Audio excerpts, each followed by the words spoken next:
Hello, very good morning. Welcome to JS Testing Academy. Welcome to the next part of video in the rest assured series. The last video we saw about parallel execution, right? So in this video, we are going to see how to run the failed test cases. I'll rerun again the testng.xml which we executed in the previous video. Okay, so if I run, okay, there might be some failures. Okay, suppose there are some big set of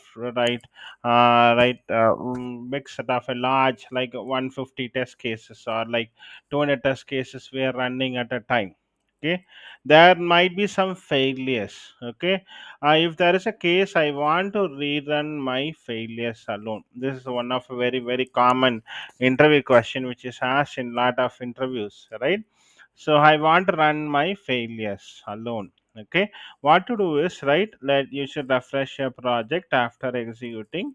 Okay, after executing you should refresh your project, then you go to the test output folder. There will be, right, testng.failed xml. Okay, you click it and right click it, and if you double click on that, right, you can see only the failed test cases. You can see one two failures here. Okay, so 12 passed and two failures. Okay, what are the failures that will be taken in here? For example, response validation is failed and extract response is failed. CFC training extract response and response validation both are failed, others are passed, right? So that will be captured in the testng fail.xml. So you can separately rerun this XML by right clicking on the right testng fail.xml and run as a testng.shoot. So you can rerun the testng.failed.xml. Okay, so if you see, right, it executed only the failed test cases. Okay, it executed only the failed test cases. Okay, so you can rerun only the failed right test cases using this way testng fail.xml. This is one of a very common interview question. There is an orange color, right color, right? It's a right, you can I'll shortly tell why it's been like that. Okay, there is an another way. We can write a small code and we can automatically trigger the failed right failed test cases. How to do it, right? I created one class called as retry analyzer, implements retry analyzer.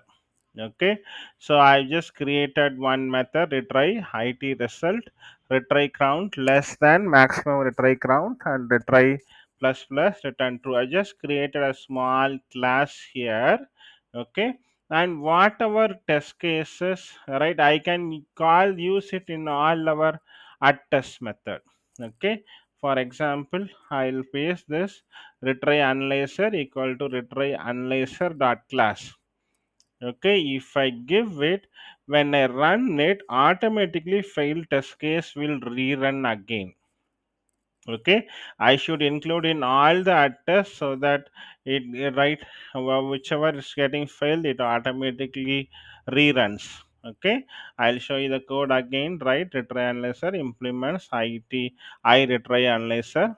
Okay, then I make it retry count to 0 and maximum right try count is 3 times. I want to run maximum try.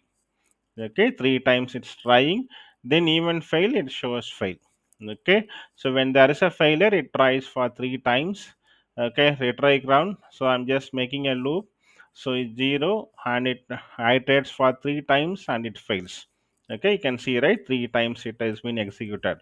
So a failed test case will run for 3 times.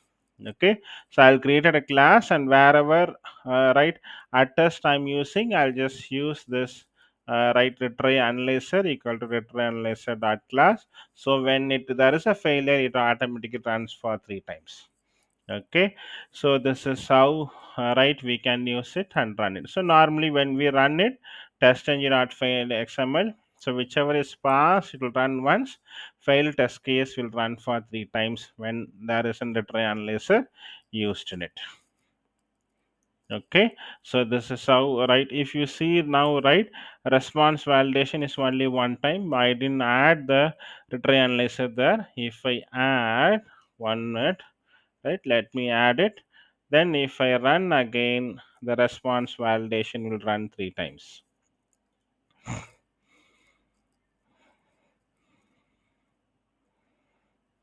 So you can see, right, response validation, since it's failed, it iterated for 3 times, checked, and still it's failure, it displayed it. Okay.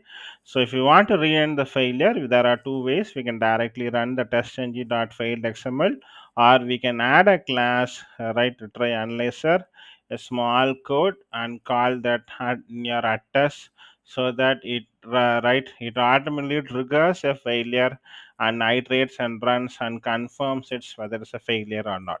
Okay. Hope this video is useful for you. Thanks for watching this video. Have a nice day.